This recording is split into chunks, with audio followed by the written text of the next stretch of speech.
What's the difference between the Umbrella Academy TV show and comic? Part 1, Apocalypse Suite. The Umbrella Academy Season 2 finally arrived, and if you're one of the many fans who watched the first 2 seasons of the Netflix original series with absolutely zero knowledge of the source material, then I'm here to tell you, it's different. Like, a lot different. The first 2 seasons loosely parallel the first 2 volumes of the comic titled Apocalypse Suite and Dallas, respectively. They're not exactly a one-to-one translation, but for the purposes of this video, we're primarily going to focus on Volume 1 of the comic and the first season of the show.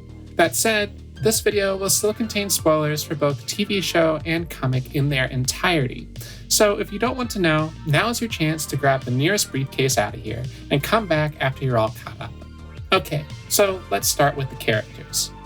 Luther is pretty consistent from medium to medium, at least in terms of personality. Physically, however, the 2 characters differ greatly. While Show Luther has the same backstory, in which Hargreaves saves his life after a near-fatal accident by placing his head on a gorilla body, in the comic, Hargreaves replaces his entire body, not just his torso, and it is considerably larger.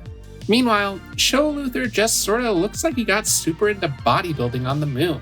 He was even able to keep it a secret from the rest of the team until his shirt got ripped off during the fight with Hazel and Cha-Cha. Diego is also pretty consistent with his comic book counterpart, being the more rough and edgy member of the team. Once again, appearance is probably the biggest change. Comic Diego is white, with longer blonde hair, a bit of scruffy facial hair, and a costume featuring a skull and crossbones on his chest. While he still has a significant subplot with the police in the comic, his contact is more of a Commissioner Gordon-type detective named Lupo, rather than Eudora, his romantic interest from the show. In fact, Comic Diego is actually implied to have a thing for his sibling, Vanya, because why should Luther get to hog all the sibling-on-sibling romance? Speaking of siblings in love, Allison is still very much romantically involved with Luther in the comic. Like the show, she's dealing with the fallout of a nasty divorce and missing her daughter, but that's where the similarities end. In the comic, the rumor is more of a gothy quiet type, with pale skin and purple hair, much different from the glamorous celebrity we see on the show. Moving on to Klaus, the comic and show versions of the character are fairly consistent when it comes to their sarcasm, personality, and substance abuse. The biggest area of change is in their powers. Show Klaus really only uses his ability to communicate with the dead in the first season, specifically to speak to Ben. Later, Klaus learns to channel his powers in more useful ways. Comic Klaus, on the other hand, has a far broader array of more powerful skills right off the bat, with the ability to not only communicate with and conjure the dead, but also the power to levitate, possess others, and even to create a powerful force field. But more on that later. Number 5 is roughly the same as his live-action counterpart, if only a little more unstable and ruthless. His relationship with his siblings seems a bit more distant and untrusting, but the comic gives him a much closer relationship with Pogo and animals in general. This version of number 5 is also revealed to not age, which we will learn more about in the Dallas arc. In fact, much of Five's backstory is left hidden during the Apocalypse Suite storyline, making the character much more of a mystery than on the show. On the other hand, comic book Ben is even more mysterious. The character is only seen in flashbacks as a child and does not interact with his brother Klaus like we see on the show. In both mediums, we've been given hints and glimpses at his death, with the comic implying that everyone apparently blames Luther. But the full circumstances have yet to be revealed. One other significant difference in the comic is that the statue of Ben appears to depict him as a fully grown adult in full superhero attire, whereas the show establishes that Ben died at a much younger age. Last but not least, there is Vanya. Both versions of the character are the black sheep of the family, sharing a similar setup to where we find them at the beginning of the story.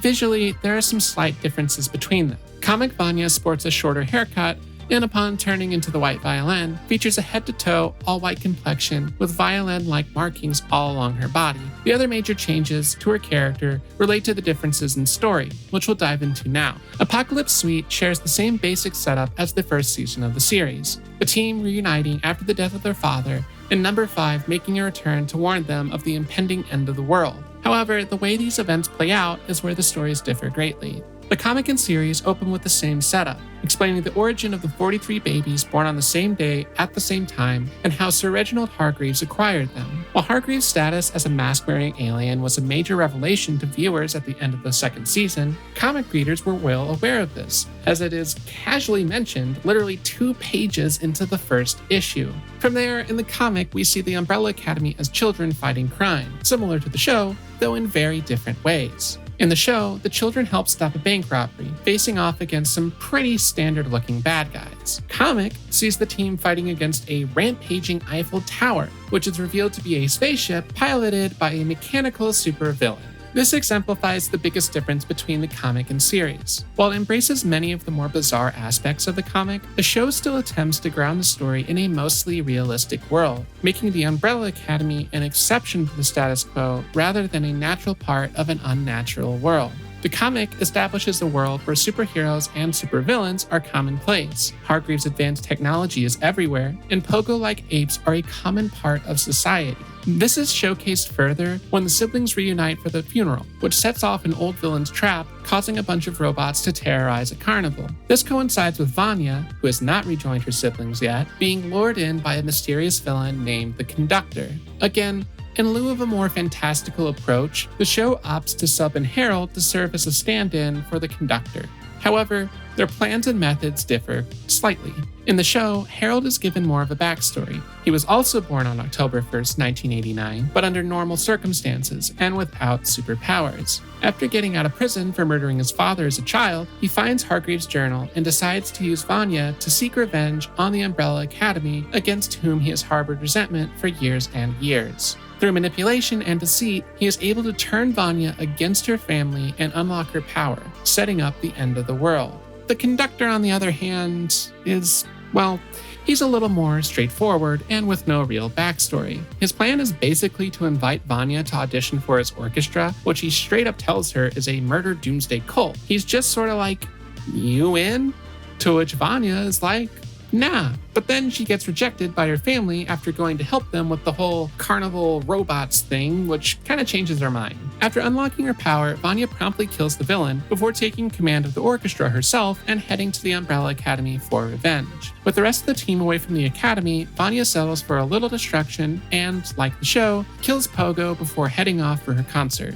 The Conductor technically brainwashes Vanya to unlock her powers and makes her a bit more homicidal, but overall, Vanya comes off much less sympathetic in this version of the story, especially since we don't really get a chance to see her interact with her siblings in any sort of positive way. In the show, Vanya's turn is more gradual, with her power growing increasingly unstable with her emotional state until she accidentally slashes Allison's throat, kills Harold, and returns to the Umbrella Academy for help and forgiveness. It is only after she is betrayed by Luther that she loses control of her power and goes on a rampage. This brings us to the showdown at the concert hall. In the show, the Umbrella Academy attempts to stop Vanya before she causes the apocalypse, as her powers grow increasingly unstable. It's a big showdown, some commission agents attack, Klaus learns to use his powers to channel Ben, but ultimately, all the members of the Academy end up being held by Vanya's powers.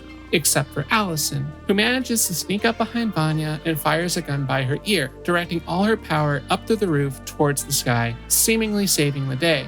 In the comic, Diego manages to get the jump on Vanya, holding a knife against her throat, but ultimately is not able to kill his sister. This is actually the point where comic Allison gets her throat slit, rather than earlier like in the show. Luther basically grabs her and bails mid-battle in order to take her to the hospital.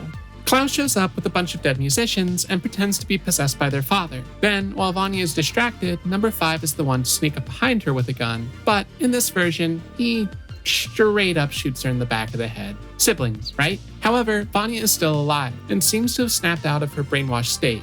She warns that she is paralyzed and unable to use her powers to undo what she has done. It is then revealed that, like the show, Vanya's powers have caused the chunks of the moon to rain down on Earth.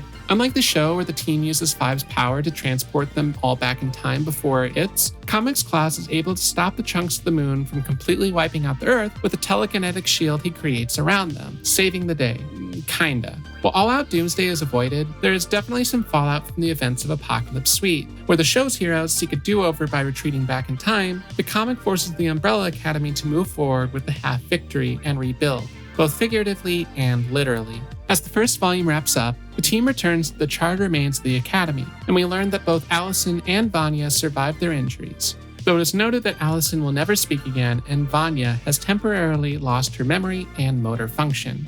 And that's pretty much it for Volume 1. If you're thinking to yourself, but what about Hazel and Cha-Cha? Or The Handler? Or Klaus's trip to Vietnam? Don't worry, we'll be covering all that and more in Part 2 as we dive into the second volume of the series, Dallas. If you'd like to see these differences for yourself, be sure to check out all 3 volumes of The Umbrella Academy, now available through Dark Horse Comics. In the meantime, let us know what you think. Are there any major differences we missed? Are there any other comics you'd like to see us break down? Let us know in the comments.